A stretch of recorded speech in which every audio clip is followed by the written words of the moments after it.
Assalamualaikum warahmatullahi wabarakatuh.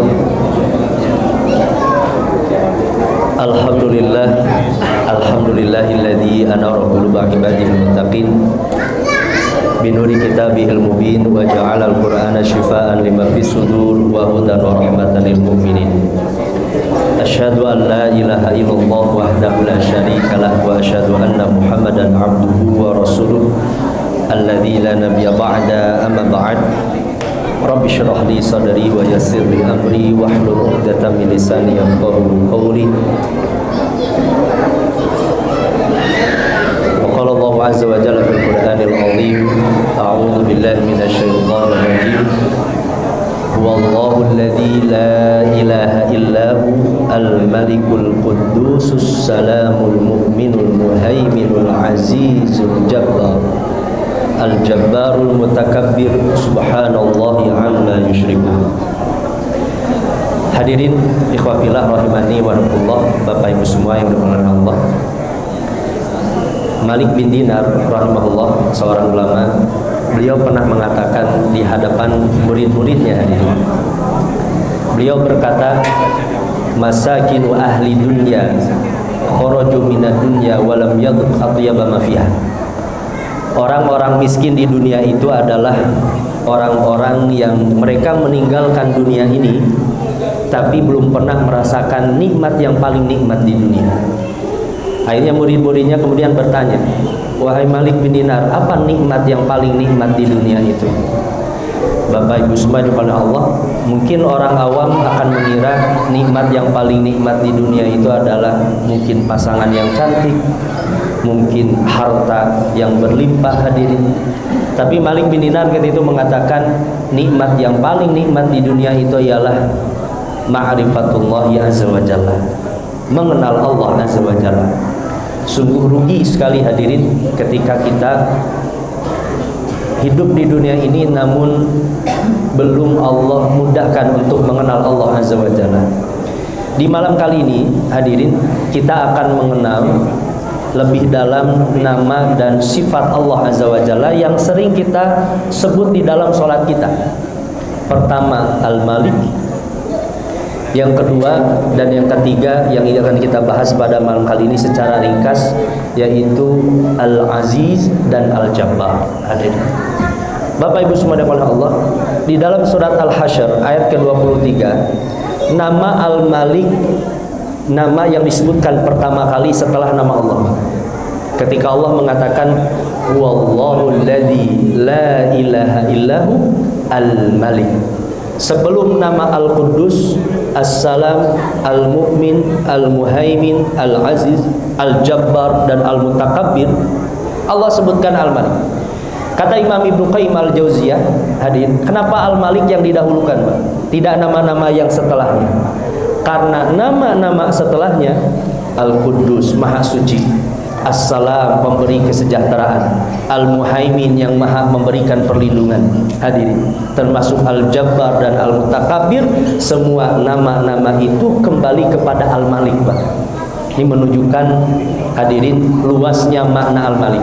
Makanya nanti satu kaidah hadirin Bapak Ibu semua, satu nama dan sifat Allah itu maknanya tidak tunggal hadirin. Maknanya beragam. Imam Al-Qurtubi misalnya di dalam kitab Al-Asna fi Syarhi Al-Asmaul Husna, beliau ketika menjelaskan satu nama dan sifat Allah, bahkan satu nama bisa sampai 10 makna. Maknanya tidak tunggal hadirin. Apa makna Al-Malik itu? Secara sederhana hadirin, kita sering mengatakan Al-Malik di dalam sholat kita, Maliki Yaumiddin. Dalam riwayat lain hadirin, ayat ini dibaca pendek, Pak. Ada yang membaca Maliki Yaumiddin, ada yang membaca Maliki Yaumiddin. Kata Syekh Nabulisi, dua pembacaan ini, Al-Malik dan Al-Malik, menunjukkan bahwa Allah itu Maha Raja di Raja, Al-Malik, dan Allah itu Al-Malik, Allah yang Maha memiliki. Hadirin ikhwati rahimakumullah, dua makna ini menunjukkan kesempurnaan kerajaan Allah Subhanahu wa taala. Allah itu bukan hanya Maha Raja di Raja, tapi Allah pemilik segala sesuatu. Allah bukan hanya pemilik segala sesuatu, tapi Allah Maha Raja di Raja. Karena hadirin Bapak Ibu semua, terkadang Pak, ada orang ketika di dunia itu dia itu jadi penguasanya, tapi belum tentu jadi pemiliknya. Contoh Pak, hari ini presiden kita Prabowo Pak, tapi kalau kita tanya, apakah setiap tanah di negeri kita ini dimiliki oleh presiden kita? Enggak hadirin. Dia berkuasa tapi belum tentu menjadi pemilik. Ada orang dia memiliki sesuatu tapi belum tentu jadi penguasanya. Hadirin. Sedangkan Allah Subhanahu wa taala, Allah itu Al-Malik dan Allah itu Al-Malik. Allah itu Maha Raja di raja dan Allah itu Maha pemilik segala sesuatu. Di dalam surat Al-Imran ayat ke-26 Allah sebutkan hadirin kata Malik. Qulillahumma malikal mulki tu'til mulka man tasha'u wa tanzi'ul mulka mimman tasha'u wa tu'izzu man tasha'u wa tudhillu man tasha'u biyadikal khair innaka ala kulli syai'in qadir. Katakanlah Muhammad, ya Allah, Engkau Maha Raja di raja yang memberikan kerajaan kepada orang yang Allah kehendaki. Hadirin ikhwati rahimakumullah. Nama dan sifat Allah ini hadirin itu bukan sekedar makna. Kata para ulama, setiap nama dan sifat Allah itu cara mengamalkannya pertama, selain daripada kita menyebutnya dalam doa-doa kita sekali-kali, hadirin Bapak Ibu semua, kalau kita berdoa kepada Allah sebut nama ini Pak. Ya Malik, Ya Malikal Mulki. Sebut nama Allah ini hadirin ketika kita berdoa kepada Allah. Itu diantara wasilah cepatnya diijabah doa kita, karena itu diperintahkan oleh Allah Subhanahu wa taala. Walillahil asmaul husna fad'uuhu biha. Allah itu memiliki nama-nama dan sifat-sifat Allah yang mulia, yang paling indah. Berdoalah dengan nama-nama dan sifat Allah itu. Sebut nama ini sekali-kali ketika kita berdoa. Ya Malik, Ya Malikal Mulki, karena Allah segala pemilik kerajaan. Yang kedua, hadirin, cara mengamalkan nama dan sifat Allah itu menghadirkan makna Al-Malik itu dalam kehidupan kita. Hadirin, andaikan kita sadar bahwa segala sesuatu itu dimiliki oleh Allah Subhanahu wa taala, maka kita harus sadar apa yang kita miliki ini satu waktu akan kembali kepada Allah Subhanahu wa taala. Termasuk hadirin apa yang kita genggam hari ini, tangan kita, kaki kita, mata kita. Jangan punya anggapan ini adalah milik kita. Demi Allah, ini adalah milik Allah Subhanahu wa taala. Mari di dalam surat At-Takasur, perhatikan hadir di ayat terakhir Allah berfirman, "Tsumma latus'alunna yauma idzin 'anin na'im." Kemudian kalian semua akan ditanya tentang nikmat-nikmat yang Allah berikan. Nikmat apa yang dimaksud di dalam ayat ini hadir? Kata Abdullah bin Abbas rahimahullah, yang dimaksud ialah nikmatul badan, nikmat badan kita. Tangan ini milik Allah, mata ini milik Allah, kaki ini milik Allah, seluruh jasad ini milik Allah. Itulah alasannya. Kata Imam Asy-Sya'rawi, hadir, seorang pakar tafsir dari Al-Azhar. Beliau mengatakan, kenapa nanti di hari kiamat itu yang akan menjadi saksi terhadap amal-amal kita bukan hanya para malaikat, bukan hanya para nabi, bukan hanya orang-orang beriman, bahkan yang akan menjadi saksi amal kita itu adalah jasad-jasad kita. Bapak Ibu semua sering mendengar para penceramah menyampaikan bahwa nanti tangan kita akan berbicara di hadapan Allah, kaki kita akan berbicara di hadapan Allah, bahkan kulit di dalam Al-Quran nanti bisa berbicara di hadapan Allah. Ya Allah, kulit ini digunakan ini, digunakan ini, digunakan ini. Kulit akan berbicara di hadapan Allah. Kenapa kata Imam Asy-Sya'rawi nanti di hari kiamat tangan kita bisa berbicara Pak, kaki kita bisa berbicara? Karena kata Imam Asy-Sya'rawi, seringkali ketika kita di dunia kita menganggap bahwa apa yang kita hari gunakan itu kita menganggap itu adalah milik kita, padahal bukan. Demi Allah Pak, tangan yang kita gerakan ini bukan milik kita. Lisan yang saya gunakan untuk berbicara ini bukan milik kita.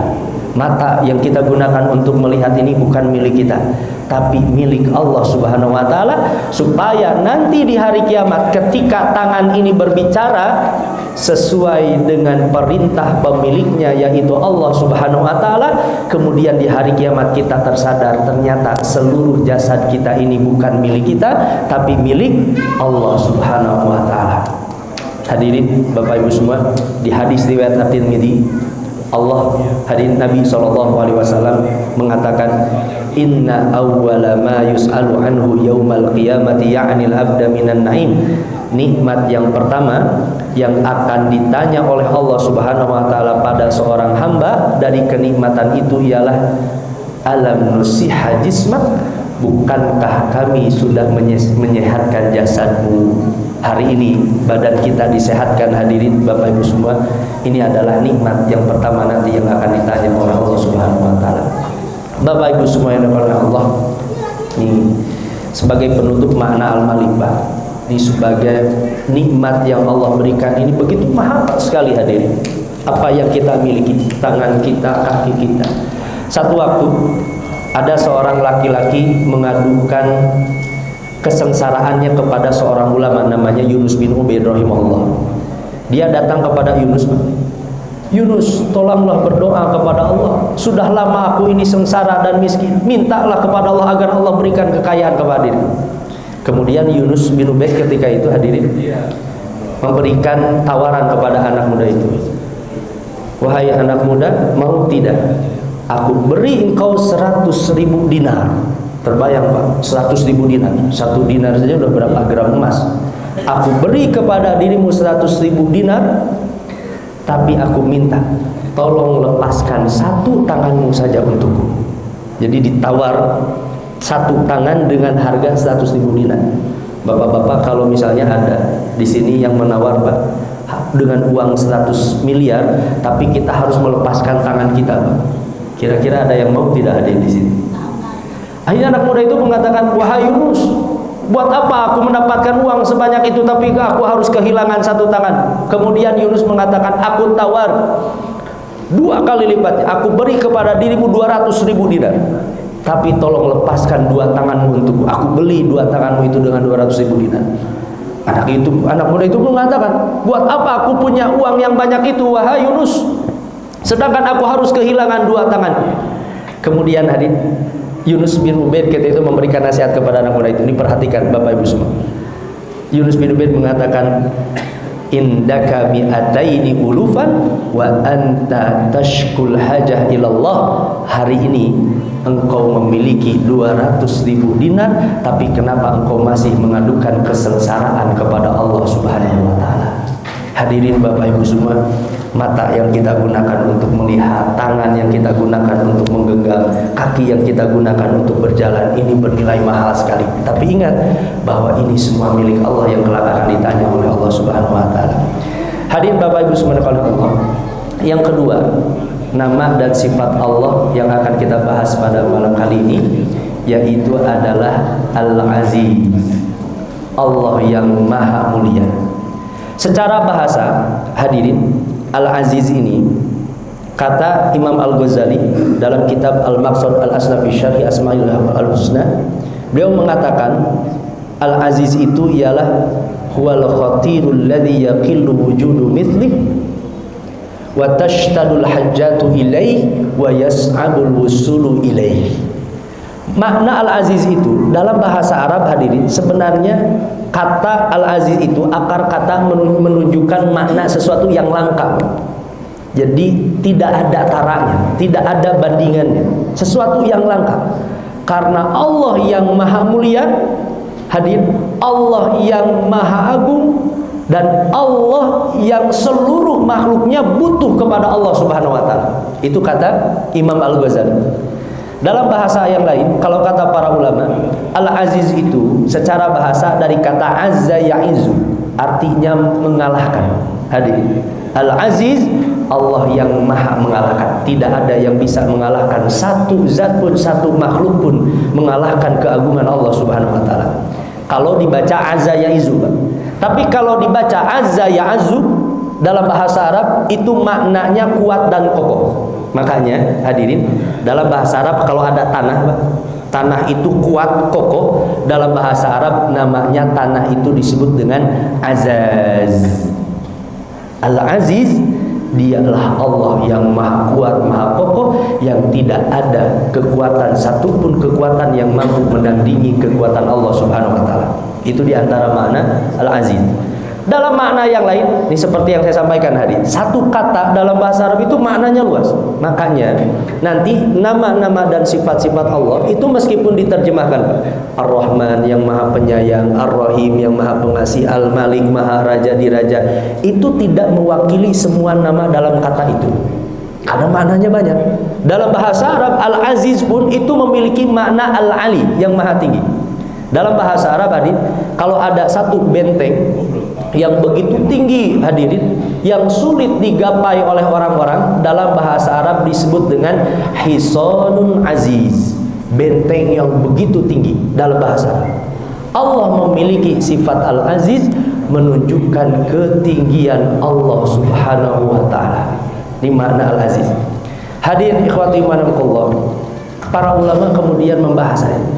Bagaimana kita mengamalkan Al-Aziz dalam kehidupan kita?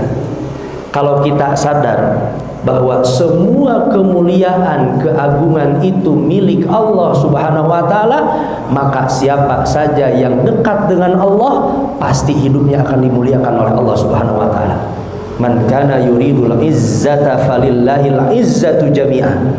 Siapa yang menghendaki kemuliaan, maka kemuliaan itu hanya milik Allah Subhanahu wa taala. Makanya demi Allah hadirin, Bapak Ibu semua, kita barusannya sholat tarawih, kita ruku, sujud, bahkan merendahkan bagian yang paling mulia dari badan kita hadir. Kita bersujud kepada Allah.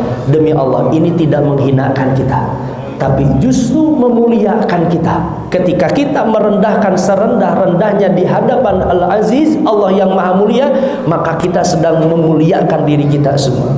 Makanya Nabi satu waktu ditanya hadir, ya Rasulullah, saya ingin sekali bersama dirimu nanti di surga di hari kiamat. Kata seorang sahabat, apa kata Nabi SAW? A'inni ala nafsika bikathratis sujud. Bantulah diriku dengan dirimu memperbanyak sujud kepada Allah. Semakin banyak sujud kita kepada Allah, maka semakin mulia kita di hadapan Allah Subhanahu wa taala. Lihat tadi orang-orang yang sujudnya benar, khusyuk kepada Allah, Allah akan muliakan hidupnya bahkan di dunia bahkan di akhiratnya. Orang yang banyak bersujud kepada Allah. Hadirin ikhwati manapullah. Yang kedua, cara mengamalkan Al-Aziz. Kata para ulama, ketika kita mengetahui Allah yang maha mulia, Allah yang maha agung, maka kita hadirin sadar bahwa semua kemuliaan yang kita miliki, mulai dari ilmu, ketampanan, hadirin, harta yang kita miliki, jabatan, itu semua kembali kepada Al-Aziz, Allah yang maha mulia. Maka orang yang mengenal Al-Aziz, demi Allah hadirin, tidak akan pernah sombong, tidak akan pernah angkuh. Orang yang mengenal Allah Al-Aziz pasti hidupnya akan rendah hati. Man tawaddu'a lillah, siapa yang bertawadhu, rendah hati karena Allah, rafa'ahu Allah, maka Allah akan angkat derajatnya.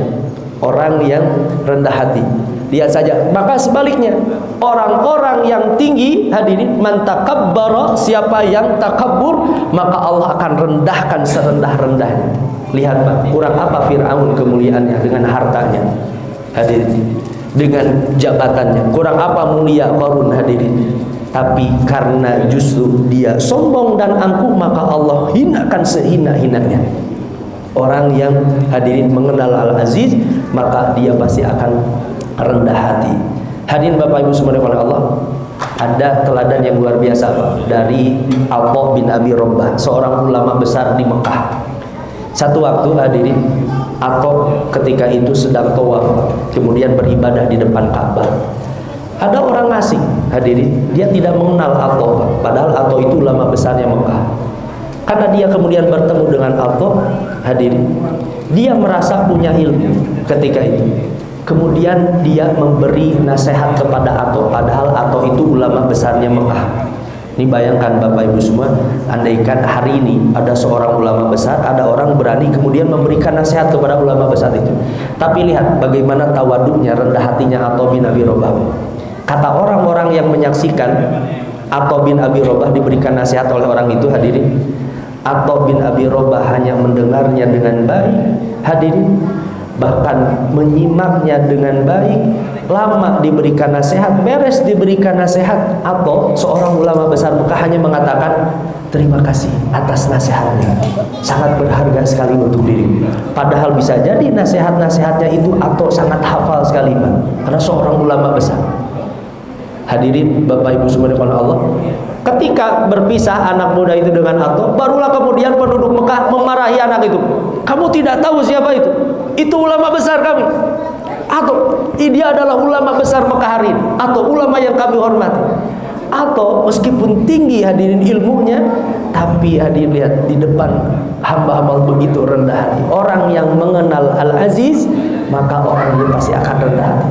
Dia tidak akan sombong dengan apa yang ia miliki, keagungannya, kemuliaannya, hadirin, karena tahu sekali kemuliaan itu berasal dari Al-Aziz, dari Allah Subhanahu wa taala. Hadirin Bapak Ibu subhanahu Allah, dan yang terakhir ini sebagai penutup pada kajian tarawih kali ini, yaitu Al-Jabbar. Jadi nama masjid Al-Jabbar. Apa makna Al-Jabbar itu? Ada 3, hadirin. Pertama, Al-Jabbar itu Allah yang memaksa, kehendaknya pasti terjadi. Tidak ada yang bisa menahan. Andaikan Allah menghendaki sesuatu, pasti terjadi. Berkaitan dengan kematian, Allah jadikan orang miskin jadi orang kaya jadi orang miskin, yang sehat jadi sakit, yang sakit jadi kaya. Mudah sekali bagi Allah, karena Allah yang maha memaksa.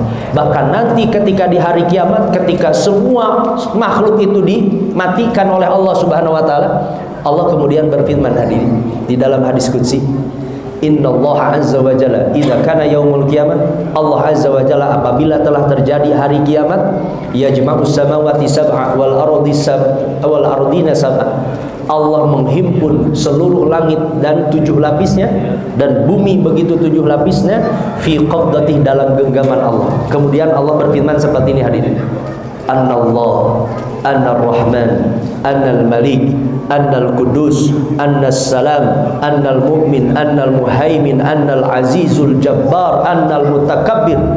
Allah kemudian bertanya, Ainal muluk, Ainal Jabbabir, mana raja-raja di dunia yang sombong itu, kata Allah.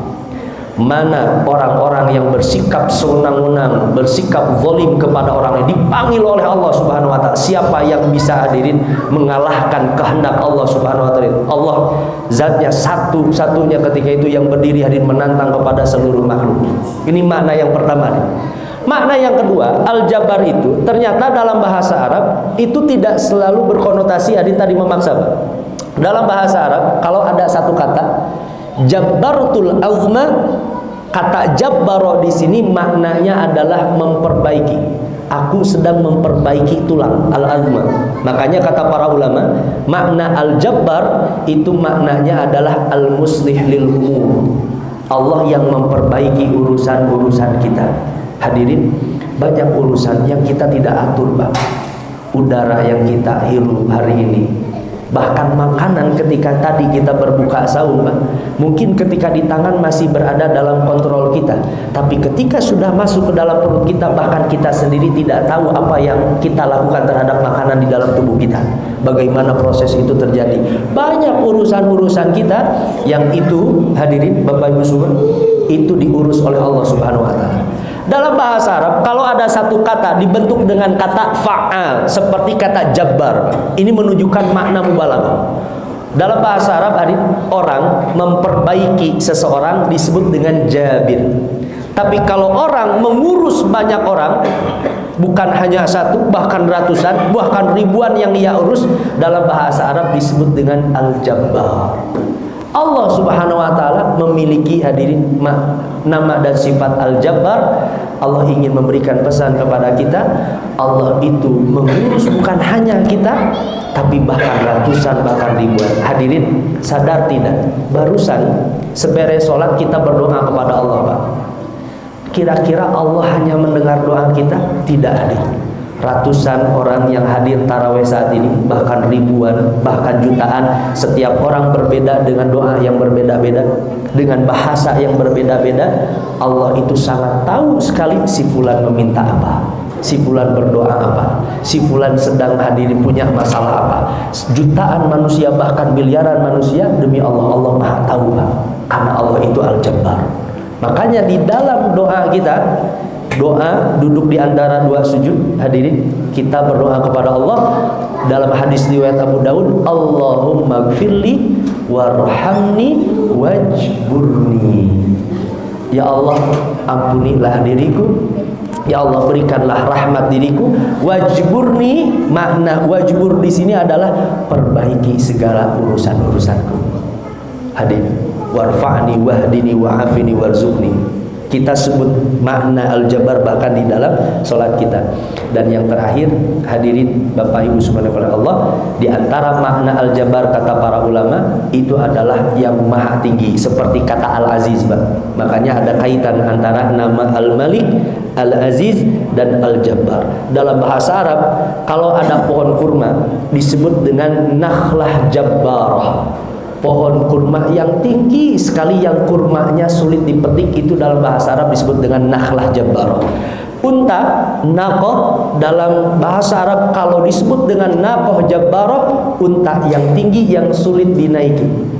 Kata Jabbar menunjukkan, hadirin Bapak Ibu semua, tidak ada zat yang lebih tinggi, yang lebih mulia daripada Allah Subhanahu wa taala. Hadirin, tidak ada satu makhluk pun yang mampu melampaui ketinggiannya Allah kecuali hanya Allah Al-Jabbar. Hadirin Bapak Ibu subhanahu Allah, sebagai penutup pada kajian malam kali ini, saya ingin tutup dengan satu hadis qudsi, Pak, di hadis riwayat Muslim. Nabi SAW menyampaikan, Allah Subhanahu wa taala pernah berfirman seperti ini, hadirin. Ya ibadi, wahai hamba-hambaku, law anna awwalakum wa akhirakum wa insakum wa jinnakum ala atqa qalbi rajulin wahidin. Andaikan manusia yang pertama diciptakan, bahkan manusia yang terakhir, seluruh manusia dan seluruh jinnya menjadi orang yang paling bertakwa. Andaikan seluruh manusia tidak ada satu orang pun yang kufur kepada Allah, tidak ada satu orang pun yang bermaksiat kepada Allah, kata Allah, hadirin, mazada fi mulki syai'a. Ada miliaran manusia menjadi hamba yang paling bertakwa, tidak sedikit pun menambah kerajaanku, tidak sedikit pun menambah kemuliaanku. Demi Allah, sebanyak apapun sujud kita kepada Allah, Allah tidak butuh kepada sujud kita, karena Allah sudah memiliki sifat Al-Jabbar. Allah itu maha mulia dan bahkan zat yang paling mulia.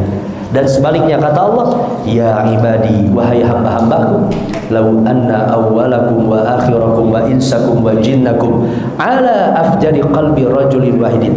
Andaikan seluruh manusia, bahkan dengan jinnya sekalipun, kata Allah, menjadi orang yang paling buruk, menjadi orang yang paling bermaksiat, menjadi orang yang paling kufur kepada Allah, ma naqasa dzalika min mulki syai'a. Hadirin, sebanyak apapun kita bermaksiat kepada Allah, tidak sedikit pun mengurangi kerajaan kemuliaan Allah Subhanahu wa taala. Hadirin Bapak Ibu subhanahu Allah, Al-Malik, Al-Aziz dan Al-Jabbar mengajarkan kepada kita, demi Allah, hadirin, Allah tidak pernah butuh ibadah-ibadah kita, tapi justru kita yang butuh kepada Allah Subhanahu wa taala.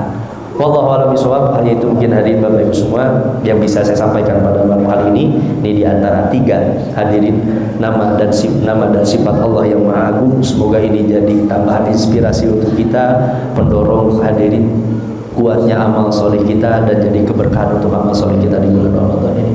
Wallahu a'lam bishawab. Subhanakallahumma wa bihamdik, asyhadu an la ilaha illa anta, astaghfiruka wa atubu ilaik. Aqulu qouli hadza wa astaghfirullah li wa lakum. Assalamualaikum warahmatullahi wabarakatuh. Insyaallah.